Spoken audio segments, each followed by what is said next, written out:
की जो हुकूमत ने किया है, जो स्पीकर साहब ने 35 इस्तीफे कबूल किए और डी नोटिफिकेशन भी नोटिफाई भी कर दिया गया है, क्या लाहे अमल होगा इस पे आपका? और जिस तरह हमें बताया जा रहा है कि मौलाना साहब कहते हैं पीडीएम हिस्सा नहीं लेगी इस पे जो इंतखाबात होंगे उनमें।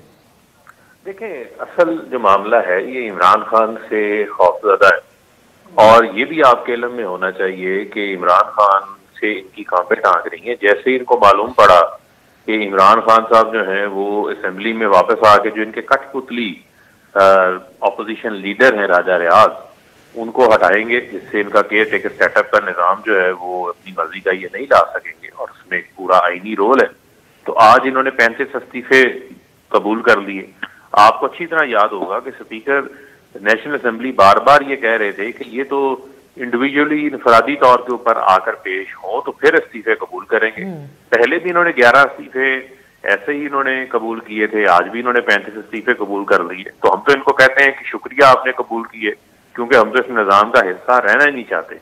असेंबली में भी सिर्फ वापस जाकर हमने अपोजिशन लीडर का ओहदा ही हासिल करना था। तो अभी 70 लोग और भी पड़े हैं, उनके भी इस्तीफे कबूल करें और फिर देखते हैं। तो अब आप वापसी को थोड़ी देर के लिए आप तर्क कर सकते हैं, डिले कर सकते हैं, इस पे ऊपर अब आप कुछ कहेंगे कि अब आप या इस सूरत में भी अगर डिमांड्स आपकी मीट कर दी जाती हैं तो आप चले जाएंगे वापस, ऑपोजिशन लीडर दे दिया जाए और पब्लिक अकाउंट्स कमेटी चेयरमैनशिप?